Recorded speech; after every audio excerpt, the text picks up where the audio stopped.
This is Long Shots, VSiN's premier golf betting podcast. Here's Matt Brown, Wes Reynolds, and Kelley Bydlon. It is Long Shots here on VSiN and DraftKings Network. Matt Brown, Wes Reynolds, Kelley Bydlon coming to you. We are going to talk some U.S. Open from coast to coast here, baby. This is I have not been this excited for a tournament. Maybe, I don't know, what, about a month? I don't know. Seriously, though, I am very, very, very excited for this tournament, see how everything is going to play out. Stick around. We will give you not only what we feel like is the important statistics to look at this week in this tournament, we'll also give you our model, how those all shook out, and then, of course, we will give you our picks, not only from an outright perspective, from anything that we've got from a placement market, head-to-heads, et cetera, et cetera. So be sure and stick around for the entire hour. But let us kick things off here, Wes. We do have the LACC, the Los Angeles Country Club. And, guys, if you haven't tuned in and watched any of the flyover stuff on YouTube, I suggest you do that. It is going to be stunning. It is going to be gorgeous.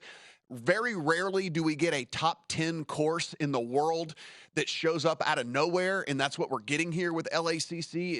You can go to any rankings there is out there. This is a very, very, very highly rated course, and one that we might not see again in the rotation in our lifetime here, Wes. Yeah, we get prime time U.S. Open golf all 4 days, so that's good. It's good to be on the West Coast now. On the East Coast, you might be getting sleepy at 11 when this goes off the air. But, yeah, first time the U.S. Open has been held in Los Angeles, actually, in 75 years when Ben Hogan won at Riviera in 1948. So this is originally designed, the LA Country Club, as you mentioned, Matt, originally designed by George Thomas, who was also the designer of Riviera, but this is not a facsimile of Riviera.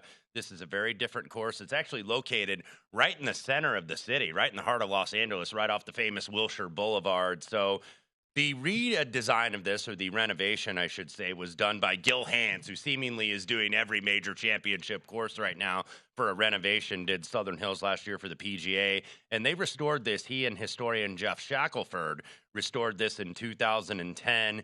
Hanse, if you look, just doing all kind of restorations, and what he did, reconstructed the greens and the bunkers and the tees, along with a restoration of what are called barrancas, which is defined as a small dormant riverbed that kind of looks like a gully and is usually dry unless you've had rain or any type of precipitation on the course. So par 70 of 74.21 is the stock yardage, but the USGA will move up tee boxes, will move around pins, so don't take that yardage necessarily as gospel. What we get here, though, we get a rare course in Southern California. Number one, no water at all on this course. You get pretty wide fairways, and you get Bermuda rough, which you usually do not get not only in Southern California, but you usually don't get it really hardly anywhere on the tour. And it's going to be a little more penal because most rough is like rye or it's Kentucky bluegrass, but this Bermuda, it'll grab the club, shut the face. Tough to get quality contact sometimes on the ball, especially around the green. You're seeing the rough there on the video in the fairway. And it's a little bit less than we've seen in years past from a length standpoint. But as you mentioned, I mean, this is the first time that we've had it at U.S. Open since 2005, Wes. And what you hear from tour players is they would take 8-inch rough of any other type of grass over the 3.5 to 4 inch we're going to get with Bermuda for everything that you mentioned. Because when it gets between the club face and the ball, thing could rocket, it could skull, it could whatever. Like, there's all kinds of, and there's a lot of elevation changes too on the course. So the balls are going to go everywhere out of this rough. This is going to be really unpredictable, which makes it fun, I think, for a viewer. Chewed edge bunkers around the bent grass greens, about 7,500 square feet on average, 13 on the stent meter, so fast, typical for U.S. Open. They slope mostly from back to front here, so you do get the Bermuda fairways as well. They're pretty wide, too, 43 yards wide on average. So probably can't get in all that much trouble off the tee, but certainly there is danger looking if you're wayward. Kelley, we don't spend a ton of time usually talking about the courses here. We kind of get the quick and dirty of this. But with this course, I do think that this is incredibly interesting for us to really get into here because it is not, in my opinion, and we don't know, we'll see how this thing goes off, but in my opinion, from everything that I have not only seen from a video standpoint, but read from people who have firsthand accounts, either the very few members who will actually talk or the people who have been lucky enough to go play with a member out there. By the way, about between $350 to $500,000 initiation fee for the LACC if you want to get in. Now, it's only $30,000 a year once you pay the initiation fee, but if you've got the $500,000 to pay the initiation fee to get in there, in your bank account, you're not going to. I'm like, I thought the Bel Air Country Club out there was pricey. So it's only about 700, 800 members, so they keep it tight out there, which is why I'm saying I don't think we'll see this course again in the rotation, again, maybe in our lifetimes. But one of the things that I think is very, very interesting about this, one, we mentioned the rough, different type of grass. Two,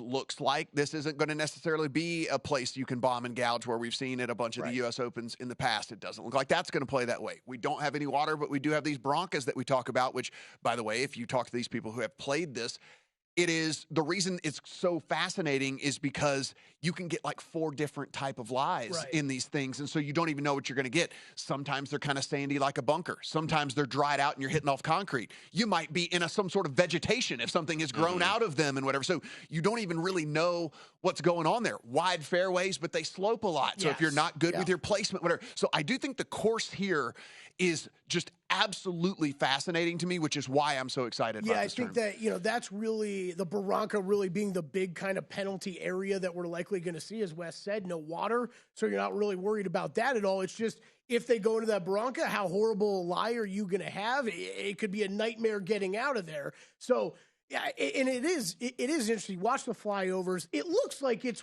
a creek running through the course, right? It's just, which it is. It's just a dried out creek, pretty much. So it's really interesting looking at that. And then I thought that was a big deal, Matt, when I looked at the fairways. Like the fairways might be wide, but everything you're hearing from those guys out there is that they are sloped so heavily that you have to hit it in the right spot if you're going to give yourself a decent angle and a decent lie heading into the green.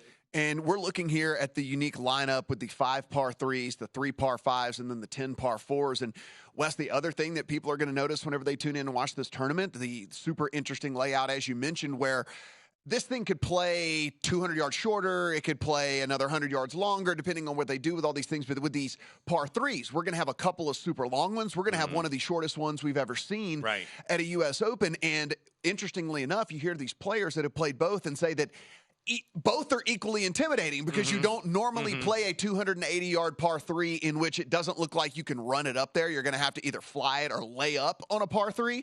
And then other guys saying, like, you're standing over a 79-yard par 3 at a tee box that you never do on tour, right? Like, never are you holding a club in your hand on a tee box for a hole that's 80 yards away. And that's equally as intimidating because you don't know, you're just so unused to doing that. I think that actually played around 77 yards for the 2013 Pac-12 championship, which, by the way, was won by Max Homa. More on him later. 124 is the stock yardage, though, this week. But, yeah, you have a lot of long par 4s. I think 5 of the 10 are 490 or longer, a couple of them well over 500 yards. But when I was looking at course correlations here, I mentioned George Thomas.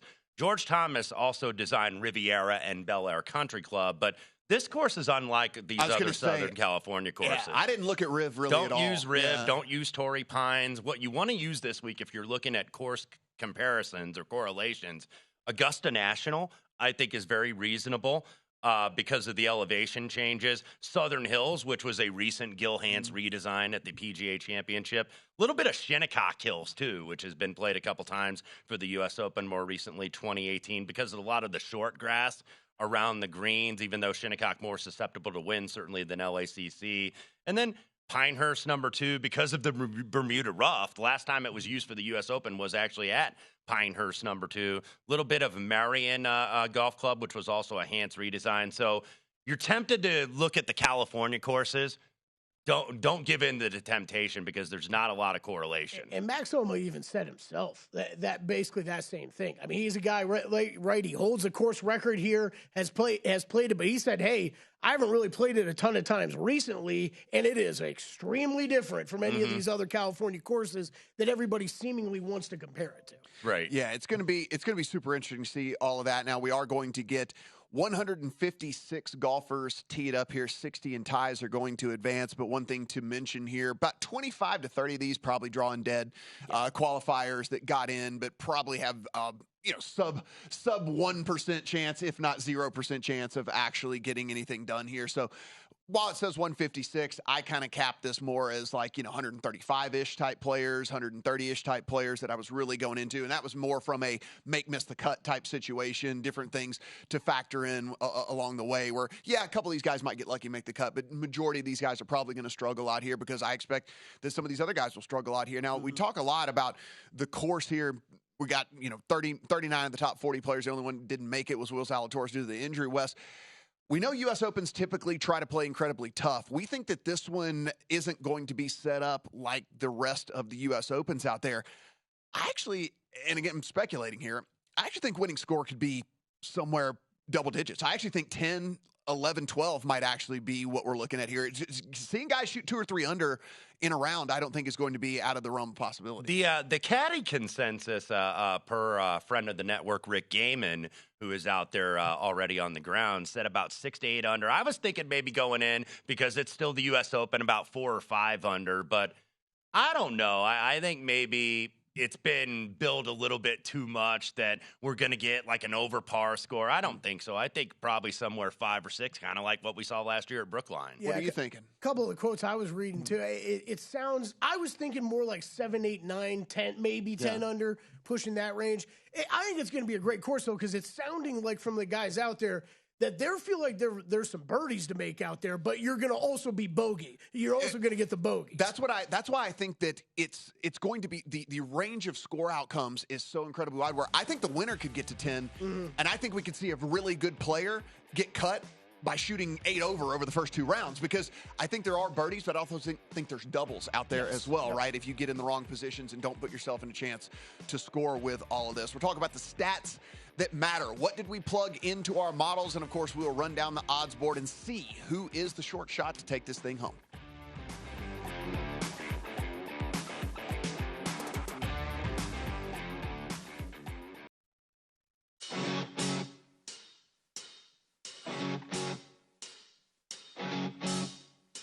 This is Long Shots, VSiN's premier golf betting podcast. Here's Matt Brown, Wes Reynolds, and Kelley Bydlon. Become a smarter sports bettor. VSiN Pro subscription. Limited time. You get $9.99 for full access to everything we do. You get the daily pro picks. You get our 24/7 video access, premium analysis from the handicappers and industry experts, and you get tools over on the site as well. Head on over to VSiN.com/subscribe to take advantage of that. Matt, Wes, and Kelley here for a very special edition of Long Shots on VSiN and DraftKings Network as we head towards the U.S. Open. And guys, we talked a lot about the course, but I think that was rightfully so, because this is going to be different from what we've seen in the past. I don't want people heading into this thing thinking that this is a course that we've seen from typical U.S. Open setups. And honestly, even thing that we saw at the course we saw at PGA Championship just a little bit ago. So I just thought that we did very, very well from that. Now, from an odds perspective, we look over at DraftKings. Scotty Scheffler is your short shot. He is now 6.5 to 1 to win this thing. The odds are moving. People are betting this thing. People are paying attention to the odds. 9 to 1 on Jon Rahm, 12 on Brooks Koepka, 14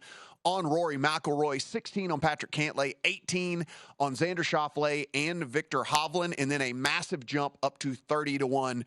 You start getting into the Cam Smiths and Jordan Spieth and Tyrrell Hattons of the world. So that is kind of where we sit from an odds perspective. We will talk about more of these players as we get into our picks, and even some of these players we didn't get on our cards. I do want to discuss, because maybe there was a reason we didn't get on them for whatever reason, or we just couldn't fit them on our card. Listen, we're not going to bet 15 outrights every week. I thought there were a couple of guys that I was going to be on. I just didn't have the room for them this week, and so there's always that comes into play as well. But, Kelley, let's kick things off here with what we think. And listen, guys, we build models every single week here on Long Shots. We try to do the best that we can to take the numbers that the models are spitting out to us, translate that over to the betting market, and figure out if there's any value on any of these guys. I didn't see an incredible amount of value this week on a ton of the bets. I do have some outrights.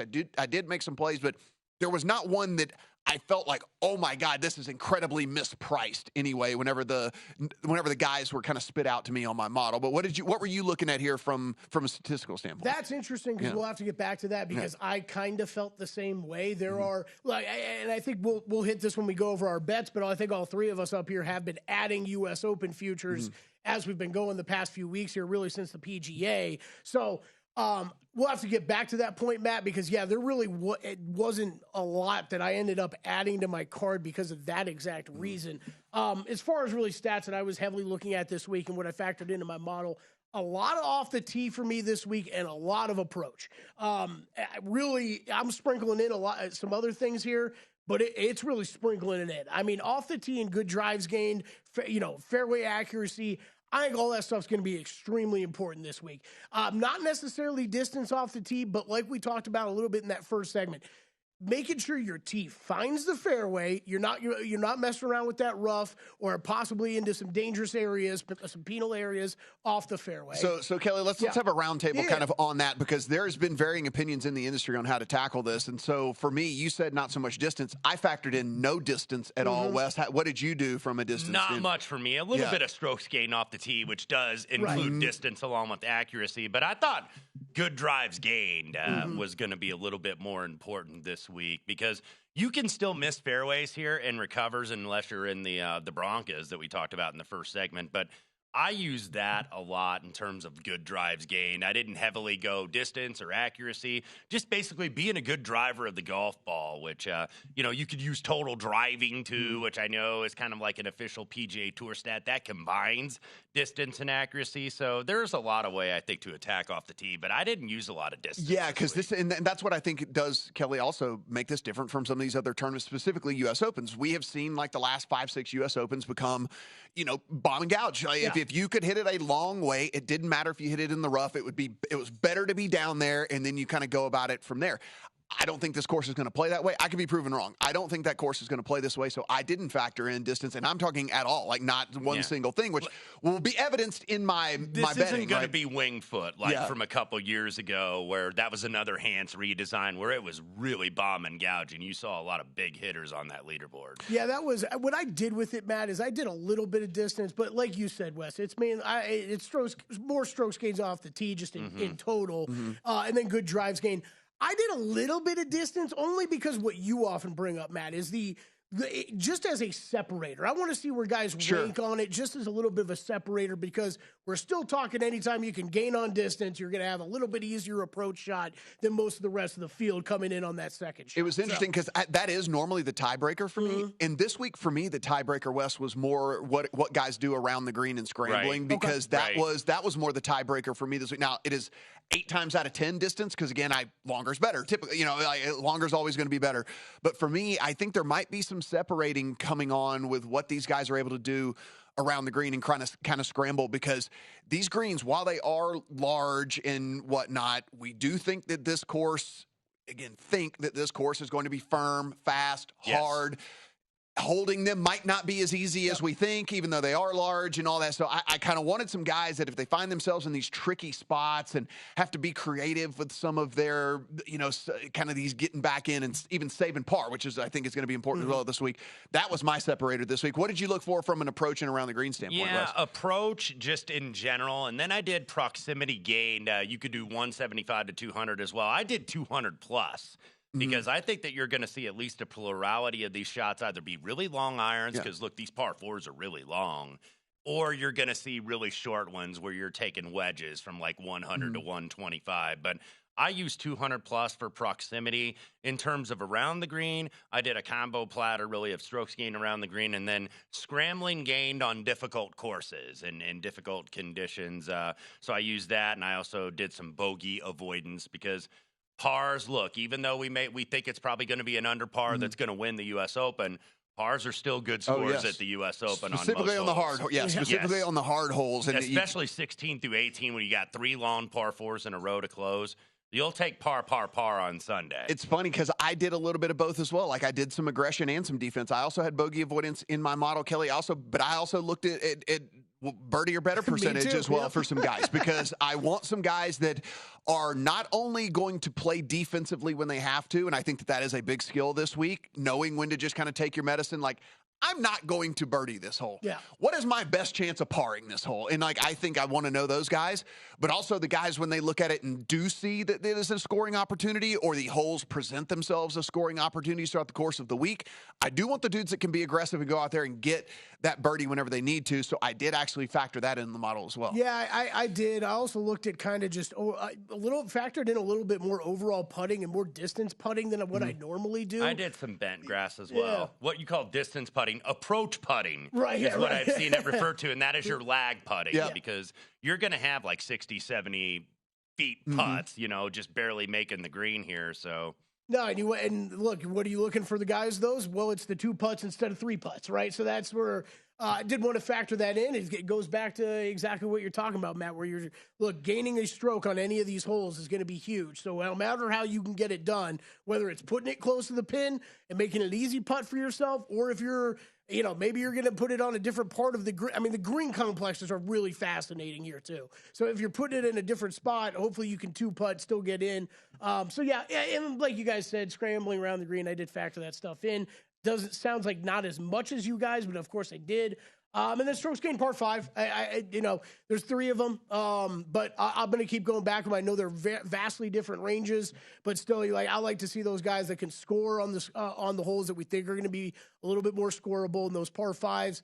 Yeah, none of them are really easy, but they're still where we should see some strokes picked up. Shout out to Fantasy National, Rick Rungood, Data Golf, all of these guys. When we talk about building our models, we are not we're not coders over here. So we're not building these things from absolute scratch. We are putting in the values on the stats that are provided to us and weighting those in the way that we want to go about kind of approaching this tournament and the golfer and the profile of a golfer that we want to put on our card. But we're not coding these things, and so just shout out to those guys. Those are at least 3 of the different places where we actually use the modeling and stuff and use their back end for all of these things. So good on those guys. Now, no surprise, I'm sure the same with you guys. I mean, we will talk about all these guys over the next 2 segments, but it's Scotty Scheffler, it's Jon Rahm, it's Cantlay, it's where. So if we're talking about like the guys that show up in the top 5, 6, I think 7, pretty much of every version that I tried to run, I don't know if there was any crazy outliers for you guys, but it seemed like the usual suspects for me. It kind of fits the pattern because if you look at the U.S. Open in recent years, you're getting high-end players. I think the last guy outside of the top 30 in the world golf rankings to win was Graham McDowell in 2010 at the Olympic Club. So you're looking top 10, top 5, top 10, top 20 guys in the official world golf rankings, guys that are in good form. I think it was 8 of the last 12 were in the top 15 or better in the official world golf rankings. So these guys all at the top fit the profile. 12 of the last 15 between the ages of 26 and 32. So Scheffler, Rahm, Cantlay, all those guys fit that profile. Kelley, I can tell you this. The one outlier I would put from a numbers perspective to where the person showed up in my model, this is called a long tease for you guys. You have an outright on. So one of the guys that was an actual kind of outlier in my model for where he shows up in the betting lines. And now I do have a bet on him. I don't have an outright. I do have some placement market bet on him, but stick around and find out who that player is. We'll look at all of the different betting markets you guys can hit when we come back. It is Long Shots here on VSiN.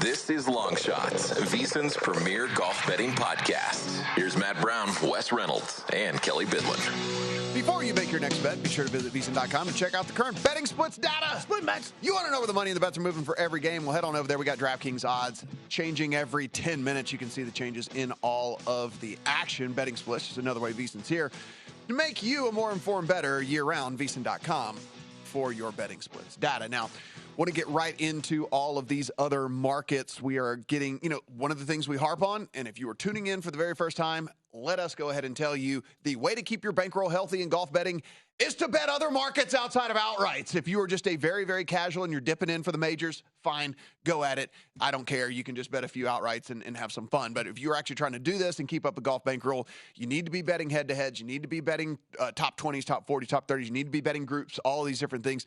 So let's hit some of these other markets that are out there. And Kelley, one of the ones you dig into, because I know sometimes when we used to do our fun little, drafts and things and play around, there are markets even further deeper into that. Hey, top, country XYZ, continental European, top senior player, top lefty, top, there's all these different markets out there, and these are all available over at DraftKings. Yeah, there is. I did play one this week. Siwoo Kim, top South Korean player. I did play that. So, yeah, there's a ton of other ways to play it. Like you said, we play a lot of finishing position markets, tournament matchups. Those are the big ones we focus on. But I think there's always different ways to you should definitely be checking out every market available and see if there's a better way to possibly make the same kind of bet. I know Wes does it better than any of the three of us of looking at some of the group matchups.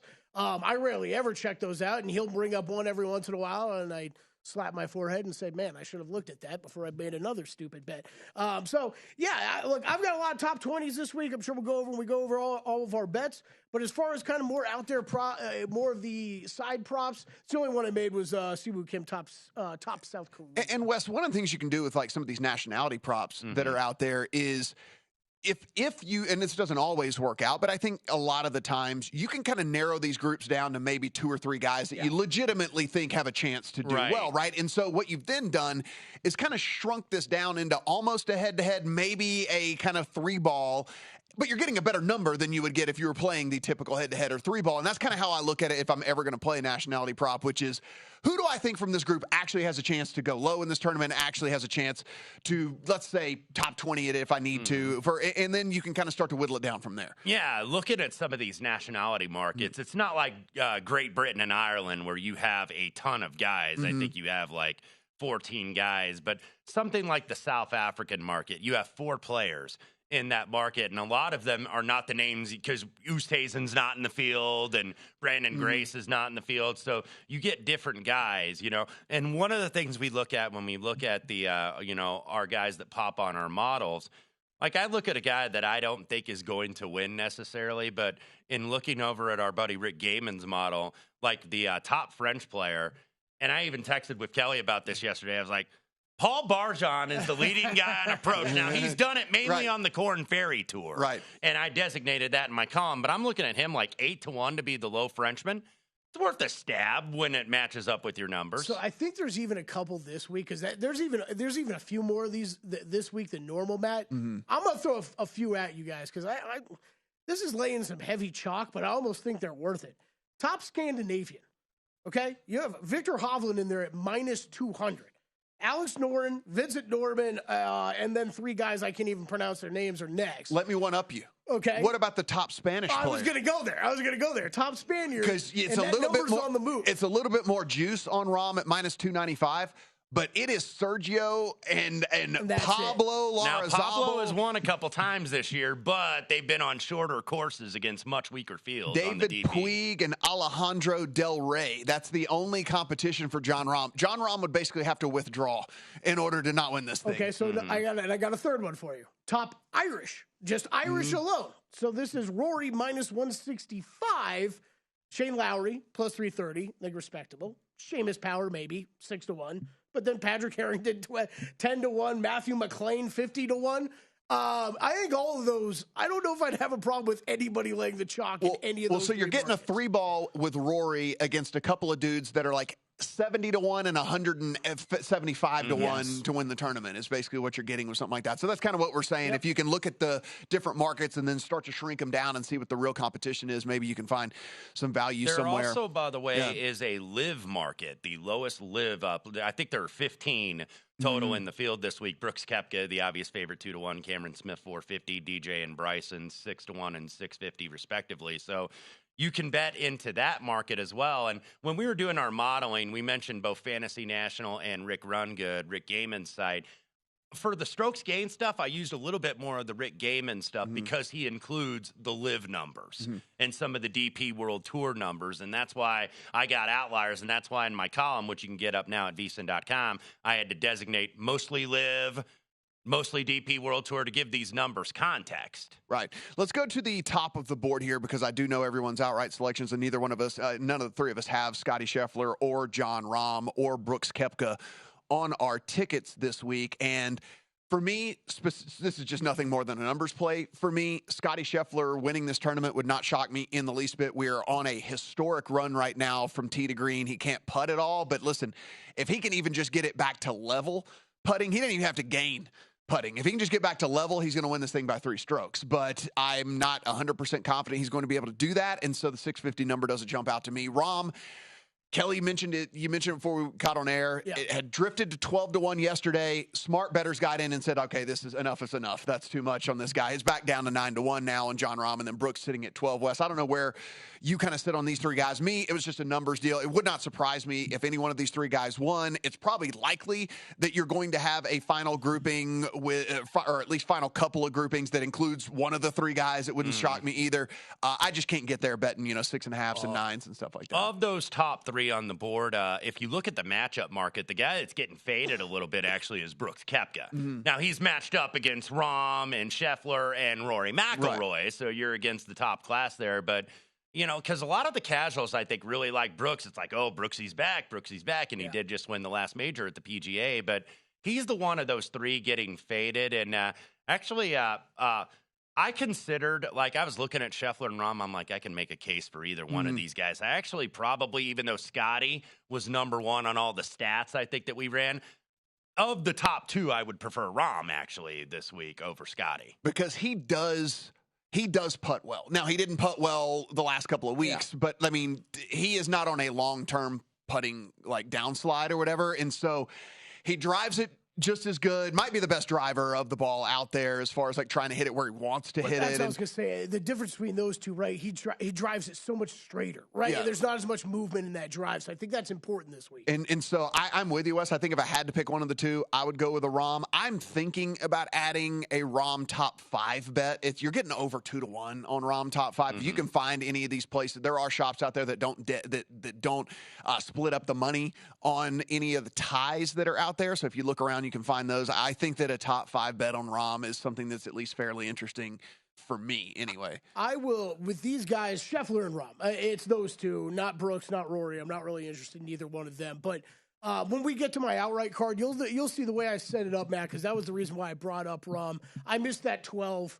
I'm a little angry about it. The way I've set up my outright card this week, though, it is with, I am hoping to get in live with Scheffler and Rahm. I held back plenty to hopefully have that opportunity this week. It's just, it's a numbers pass for me right now on those guys, but that is going to be part of my strategy. So let me just blow up 3 of your picks real quick before we go to break so that we can kind of put everything in context. They put up these majors well in advance, right? Normally we're betting golf on a week-to-week basis. The majors, they put up the odds well in advance. You have Cantlay, Victor Hovland, and Tyrrell Hatton on your card at much better numbers, especially in the case of Hatton, than you can get today. Do those 3 bets still apply to you at current numbers where we sit with these dudes, or is this just you know what, I really like the number then, maybe not so much now? Patrick Cantlay, if you're talking 14 or shorter, I don't think I'd be betting that in the outright market. Victor Hovland, I think there's 20s out there. I think I saw a 20 today. 18 to 20, I don't have a problem with that. Tyrrell Hatton, I am very bullish on, just like I have been the past few tournaments with him. Even I saw a 37-1 out there on him today. Yes, I would still bet that, Matt. Okay. Glad you brought it up, though, because if I was just creating my card this week, it would be Xander Schauffele, Tyrrell Hatton, Siwoo Kim, and Jon Rahm. Okay, and I would have bet that Rahm 12-1 right off the top. That would have been my whole card. Right. I think if there's any regret that I might end up having, it would be not pulling the trigger on Rahm when he started to drift a little bit yesterday. Maybe we get another drift before this thing does tee off, but I doubt it. I think people are probably going to say, man, that was way too much to get Rahm out to 12-1. I just wanted to bring that up because, again, this is a unique circumstance in which you get, odds months in advance as opposed to, on a week-to-week basis where we're typically just firing once these things come out on a Monday. When we come back, we're going to wrap things up. You're going to get my full betting card. You get Wes's full betting card. We'll get the rest of Kelley's bets as well. Hopefully, we can keep the heater going here on Long Shots and continue to put everybody in a position to make some money. Come on back, get all of our picks.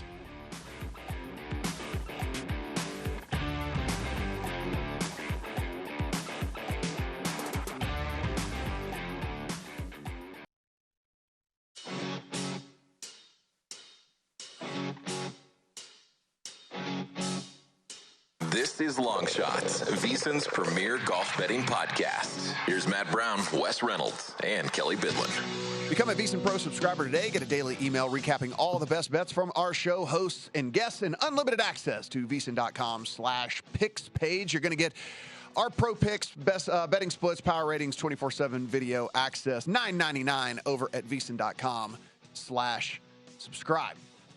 Matt, Wes, and Kelley here for the final segment of Long Shots, a very special edition as we head into the U.S. Open on VSiN and DraftKings Network. Thanks for tuning in, and hopefully we can keep this rolling, fellas. Now, listen, when we lose, we lose. When we win, we win. Fortunately, we've been winning a little bit more than losing here over the last about month and a half, and so hopefully we can kind of keep this going. We put ourselves in good positions, at the very least, in placement market bets to keep us even keel or make a little bit of money or be able to hedge off a really good position we have on an outright. So hopefully we can keep this rolling. Kelley, we talked about the three bets that you made months or weeks ago. Yeah. Odds have changed. Still like a couple, maybe not one, certainly on not on the Hatton. I guess like I do see him as low as like 30 out there. So like that, I think odds getting cut in half. Maybe you wouldn't be jumping up and down about that. But let's talk about the rest of your card real quick. No, look, I think there's mid-30s on Hatton. He's the one I think I love more than the rest of the guys on the odds moves. I know it's a much bigger odds moves. I understand that. But as far as can't lay down to, like, if you're talking 14, Hovland I still like 18 to 20-ish. If you can find him in that range, I still like that.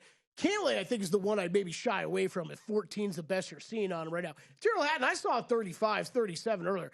I'd still bet, Matt, he is really – he's top, let me pull this up, top 5 in my last 24, last 36 round models. I mean, he's great ball striking right now, ranks the low 30s better in every stat category that I modeled this week. So that includes scrambling around the green. He's kind of got that all-around game. And I'm really spiking right now. Recent results, T3, we saw him last week, T3, RBC Canadian Open, T12 at the Memorial, T15 the PGA, T5 the Byron Nelson, T3 Wells Fargo, T19 RBC Heritage. This guy a top 20 machine right now. I guess my pushback would be I like him more in placement market bets than I do in outright markets. And certainly at 30 to 1, I don't like him from an outright standpoint, but I definitely do like him from a placement market standpoint. I added him. Obviously, he's there in top 20, you'll see. And then I bet him in a matchup over Cameron Young, he's a pretty strong fade for me this week. Also bet him in a matchup over Fitzpatrick. Not that I hate Fitzpatrick this week. I just kind of thought wrong person favored there for me. Xander Schauffele, I did bite on a 21 to 1 here in town. I know a lot of places he is in the teens. That's another one. It's a pretty close call on the odds, but over 20 to 1, I was willing to add him this week. Man, you would think it's coming at some point in the for this guy here soon in one of these majors, but top 4 in every single model that I ran. Last 36 rounds, 5th in approach, 10th in good drives, 5th in bogey avoidance. Recent results, T24 Memorial, T18 PGA, 2nd at the Wells Fargo, 4th at the RBC Heritage, T10 at the Masters, T19 at the Players. So top 20 outright on him. Top 20, I know we're a little short on time, so I did top 20 on Cantlay. I still like that bet. Obviously, I made all my top 20 bets today, actually. So these all I still stand by and like. Cantlay, Schauffele, Hovland, Hatton. Hovland's a guy we haven't talked about as much. Obviously, the last time he was out there, though, he won. Siwoo Kim, this guy I know you brought up earlier, Matt, but he spiked high. He was 10th in my last 12-round model. He was 5th in my last 16-round model. Siwoo Kim, you know me, I like him a lot. Great ball striker. If he can catch hot putting here this week, definitely a guy to look out for. He's gained putting once in his past 9 tournaments. The one time he did, Matt, he finished T2. So, like, that is one where I think Siwoo, if he can putt it all this week, he's looking good. Matchups real quick. Again, Hatton over Cameron Young. I played Rahm over Rory. I didn't think that separation was big enough. Minus 120, I was willing to lay it with Rahm. Eric Cole's a guy we've been betting often. Minus 115 over Lucas Herbert. Air Bear. Matsuyama, minus 110 over Cameron Young. I like Matsuyama this week. I might add a little bit more to him in another market or more matchups. Justin Rose, minus 110 over Jason Day. Hatton, plus 110 over Fitzpatrick. And that Siwoo Kim, top South Korean player. Wes, let's get to your best. Let's try to squeeze everything in here if we can.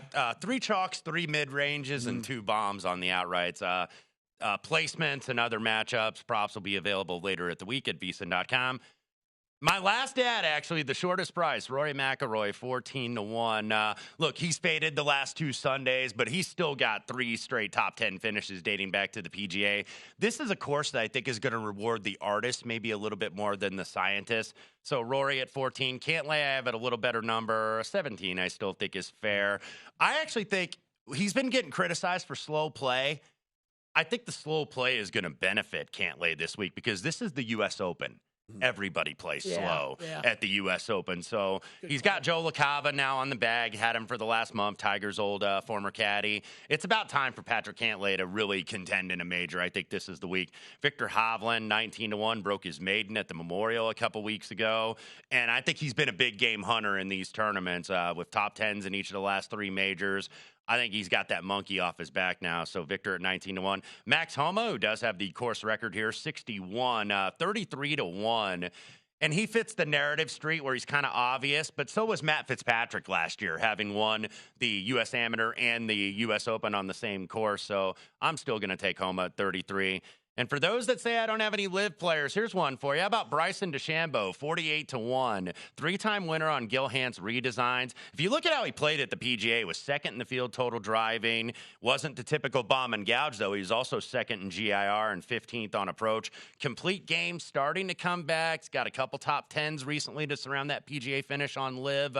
Just don't do any interviews with CNN and talk about any past events like he did last week, and he'll be okay. Ricky Fowler, 58-1. The form is really good. I think Ricky's going to win here in the next couple months. Maybe it's this week. He's a California guy like Homa is, and, of course, Cantlay. And then the 2 bombs. How about Mito Pereira, 120-1? He's been out of sight, out of mind because he's on live right now, but 6 or better in 4 of his last 7 starts, 4th over the last 36 rounds on strokes gained approach. And then a guy that's played this course pretty regularly, Sahith Theegala, 120-1. He is a California guy. 19 straight cuts he's made, including a 9th at the Masters where he was the low debutante. And he's kind of like Rory, where I talk about imagination and creativity in terms of play. He really fits that. And then you see the matchups there, Neiman over Burns, McIlroy over Koepka. Rory, by the way, is what convinced me to play him. He's been getting back in the matchup market pretty much across the board, even against the elite this week. I have him over Koepka, DeChambeau over Reed, and Wyndham Clark over Corey Connors, and more to come later this week at vsin.com. Yeah, check on over there. Wes will always add to his best bets. For me, I do share a couple with you guys, and I'm actually on a couple of fades of guys that you like. Xander Schauffele for me and Kelly share that. I didn't get as good a number as you did. I got 19-1 on him. This is a guy that it's eventually going to happen, right? And you look, he checks every single box. He's the guy that we talk about when you enter these tournaments that does everything really, really well, doesn't do anything exceptional, and maybe this might be the type of setup. This course, this tournament might be the type of setup that as long as you are plus in everything, even though you don't have to be plus in something, that might all add up to a win here. So really do like Schauffele. Really showed up top in every single version of anything that I ran at multiple sites. I run models on all 3 different sites, like was inside the top 5 in just every single thing that I possibly did. Maybe my favorite bet of the week is Jordan Spieth at 27-1. Jordan Spieth under the radar has actually really done really good this year. I mean, look, he hasn't won anything, which is why maybe the accolades haven't started, at least the love for Jordan Spieth hasn't come. T6 Waste Management, T4 Arnold Palmer, T3 Valspar, T4 Masters, second outright at the RBC Heritage, T5 at the Memorial. The guy has some very, very high finishes here, and more than anything, he's hitting it straight. He is straight off the tee, and I have factored that in a lot this week. I made the Max Homa bet a while ago. It's the only one that I made heading in. If I had cash out option here in Vegas, I'd probably do it. I don't really love it anymore. I don't like Max's form, but it's in the account as it is already, so can't take it out of there. Colin Morikawa, 38-1. I took Moore at 40-1 this morning. Number 1 in this field in those super long approaches, like you mentioned, Wes, that we've been looking at the 200 plus. Number 2 in the 100 to 125, which is the other bucket we were kind of looking at. 10th in good drives the last 24, and actually 17th in that lag putting that we think is going to be also important this week. Colin Morikawa, by the way, 2 strokes off the lead. The Memorial had to withdraw. if he'd have gone on to win that thing on Sunday, this number would be half of what it is right now. So I'll take it. A couple of bombs here. I don't think they'll actually win. These are more like placement market type guys that I like. But Wyndham Clark, Mito Pereira, and Eric Cole, all guys that I went ahead and did a sprinkle of an outright on, but it's more, way more heavy on these guys in the placement markets than I am from anything else. I think the numbers on all three of these guys don't really match up with the skill and the form that they are in right now. So again, Wyndham Clark, a guy, if you kind of take a look here, the numbers are really, really good for him as of late. Mito Pereira, all the stuff that Wes said. And then Eric Cole, just a guy under the radar that continues to produce week after week after week. Top 20 on Justin Rose, top 30 on Russell Henley and Siwoo. Yeah. And a top 40. I had to just list it because that's where I'm really heavy here on Eric Cole. I think that at plus 140 number, I have Bryson to miss the cut. At plus 178. I think this is not going to work out well for Bryson this week with the way that he plays, and Eric Cole to make the cut at minus 150. Thanks for joining us on VSiN and the DraftKings Network. Stick around for sharp money here on VSiN, and if you're over on DraftKings Network, Ross Tucker up next.